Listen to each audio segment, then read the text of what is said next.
Komt zo weer mee, over.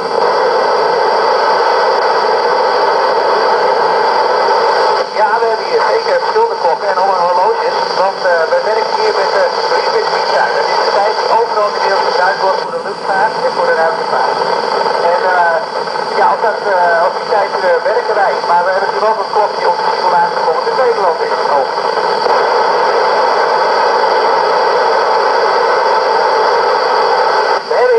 Ook gewoon lucht en gelukkig kunnen we dus gewoon in onze kleren rondzweven en gewoon lucht ademen. En ook in de ruimtepakken, als we eventueel moeten, hebben we speciale stikstofcontainers die we ook gewoon ademen. Maar buiten in de ruimte is het echt dat we kunnen niet ademen. Over.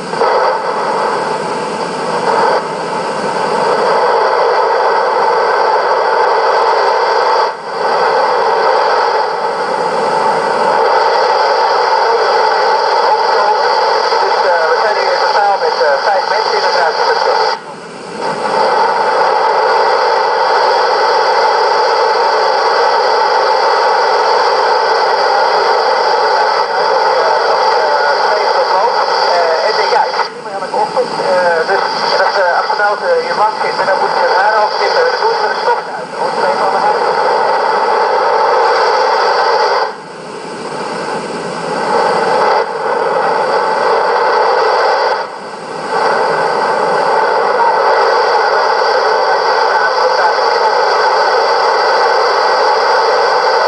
Groep van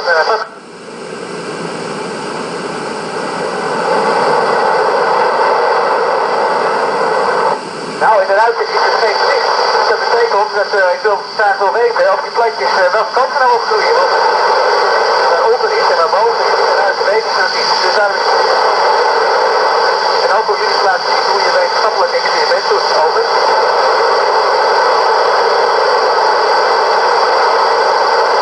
Het is heel koud.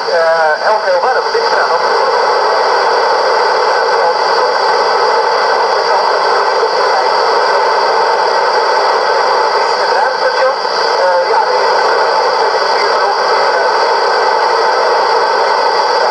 Van welke module je bent. Over.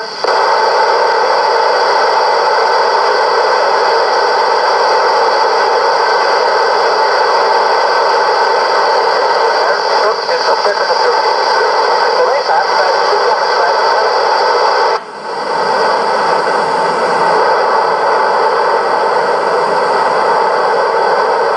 nou, ik vind het alle twee fantastisch, moet ik zeggen.